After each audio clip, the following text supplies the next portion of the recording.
Board 1916 से 1921 तक है ना। इसके शासनकाल में ये जो घटनाएं घटी है, इसने भारतीय स्वतंत्रता में चिंगारी का काम किया था। पहला इसने क्या किया कि पहला 1916 में कांग्रेस में लखनऊ का सम्मेलन में यहाँ दो घटनाएं घटी थी। लखनऊ सम्मेलन 1916 में पहला तो जो कांग्रेस का विभाजन हुआ था, सूरत विभाजन, उसमें जो है उदारवादी और उग्रवादी दो दलों में कांग्रेस बट गई थी। तो यहाँ पर जो है दोनों दलों का विलय हो गया था, उदारवादी और उग्रवादी दोनों दलों का विलय हो गया था। दूसरी घटना क्या होती कि 1906 में जो मुस्लिम लीग की स्थापना हुई थी, तो यहाँ इसी सम्मेलन में कांग्रेस और मुस्लिम लीग दोनों के बीच में जो है समझौता हो गया था। तो एक तारीख है ध्यान रखना कि 1916 में जो लखनऊ सम्मेलन हुआ था, तो उसमें दो घटनाएं घटी थी। उसके बाद 1916 में ही महिला विश्वविद्यालय की स्थापना हुई थी। ये सवाल आ जाता है कि प्रथम महिला विश्वविद्यालय का स्थापना किस वर्ष हुई थी? 1916 में हुई थी। उसके बाद 1917 में जो है सैडलर कमीशन, एजुकेशन से रिलेटेड जब लोग कोई भी परीक्षा देंगे तो उसमें ये सवाल बहुत इंपॉर्टेंट आता है कि सैडलर कमीशन किस वर्ष आया था?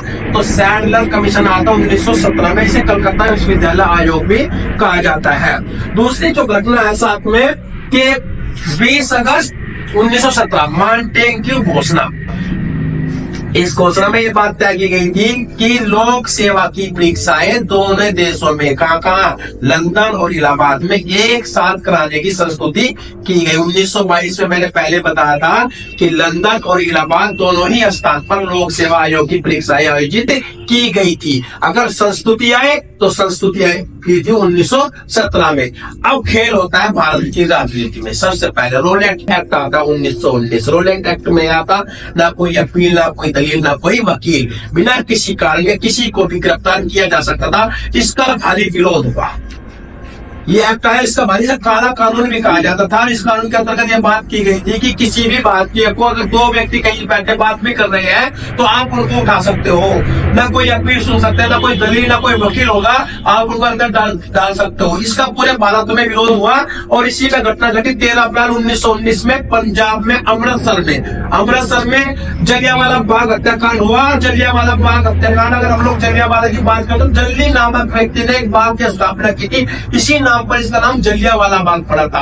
हंसराज जैसा गद्दार व्यक्ति ने, उसका नाम हंसराज था, उसने जाके जनरल डायर को बोला कि वहां पर जो है जलियांवाला बाग में कुछ लोग इकट्ठे हो रहे हैं, देश विरोधी बातें कर रही है, सरकार विरोधी बातें कर रहे हैं। तो उसने जो है वहां पर चारों तरफ से गिरवा कर उस पर गोलियां बरसा दी थी। वे चर्चा किस लिए करने के लिए गए थे वहां? क्योंकि सैफुद्दीन कुचलू और एक और था देशभक्त, उनकी गिरफ्तारी हो गई थी दोनों की, और उनकी गिरफ्तारी का वहां पे विरोध प्रदर्शन किया जा रहा था। तो चारों तरफ से उन पर गोलियां बरसाई गई और एक पूरा नरसंहार जो है उस समय भारत के अंदर हुआ। पूरे देश में हाहाकार मच गया था, पूरे देश में क्रांति की ज्वाला पैदा हो गई थी। और इसी में जो है एक हंटर कमीशन आया, उसने सरकार ने हंटर कमीशन की स्थापना की अंग्रेजों ने, और उसने इसे मानवीय भूल कहकर इसको कर दिया गया कि ये तो एक मानवीय भूल थी। लेकिन इस घटना ने पूरे भारत के जनमानस में झकझोर दिया था कि देश में खुलेआम नरसंहार हुआ था। वो था जेम्स बॉन्ड, उस समय भारत का वायसराय था। उसके बाद खेल बदल जा, खिलाफत आंदोलन की शुरुआत होती। खिलाफत क्या? प्रथम विश्व युद्ध चल रहा था। प्रथम विश्व युद्ध में यह बात तय की गई, इंग्लैंड ने बोला कि भारतीयों को कि भाई तुम हमारा साथ दो, हिंदू भी साथ दो, मुसलमान भी साथ दो। महात्मा गांधी आया था भारत में, तो महात्मा गांधी ने जो लोगों को समझा कि अंग्रेजों को जो साथ दे, क्योंकि अंग्रेजों ने यह वादा कर दिया था कि इस विश्व युद्ध के बाद हम तुम्हें आजाद करके चले जाएंगे। लेकिन वे आजाद करके नहीं गए, तो इसी में महात्मा गांधी को साथ चाहिए, जो बात भी लोगों ने देखी गई थी। अब मुसलमान जो लोग थे वे खलीफा को मानते थे। तुर्की का जो शासक कमाल पाशा था, खलीफा भी वही रहता था। तो ये बात क्या होगी, ठीक है जी हम आपका साथ देंगे, लेकिन आप जो है तुर्की के खलीफा को कुछ नहीं कहोगे।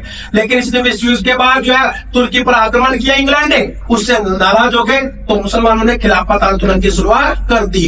इधर रोलेट एक्ट के कारण जलियांवाला बाग हत्याकांड हुआ था, हिंदू नाराज था।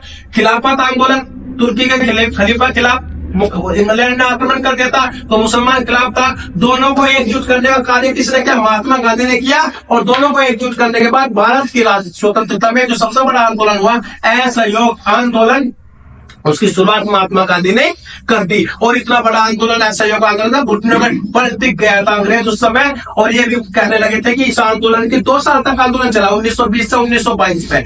फिर जो है चोरी चोरा कांड हो गया था, चोरी चोरा कांड के अंतर्गत जो है महात्मा गांधी ने यह आंदोलन अपना वापस ले लिया था, नहीं तो वो आंदोलन जो है उसने अंग्रेजी सरकार को हिला दिया था। उसके बाद इसमें तृतीय अफगान युद्ध हुआ और मार्टिन चैम्सफोर्ड अधिनियम 1919 हुआ। इस अधिनियम के तहत एक सवाल आता पेपर में, भारत में द्वैध शासन की स्थापना किस अधिनियम के तहत हुई थी? 1919 के तहत। और द्वैध शासन खत्म कब हुआ? 1935 अधिनियम के साथ। ये 2 ही सवाल आते हैं कि द्वैध शासन 1919 और खत्म कब हुआ? 1935 अधिनियम में। दोनों दिमाग में रखना।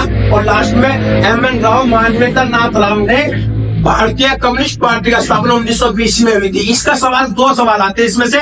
एक आता है कि एम.एन. राव ने किस पार्टी की स्थापना की थी? भारतीय कम्युनिस्ट पार्टी की स्थापना की थी। और दूसरा सवाल यह था कि भारत की वर्तमान में कौन सी पार्टी सबसे पुरानी पार्टी है? तो हम लोग कांग्रेस के बारे में कह सकते हैं कि 1885 में कांग्रेस की स्थापना हुई थी, लेकिन उस समय कांग्रेस कोई पार्टी नहीं थी, एक संगठन था। समझ में आ गया? अगर पार्टी की बात आई तो पार्टी थी भारतीय कम्युनिस्ट पार्टी था, ये था लॉर्ड चैम्सफोर्ड।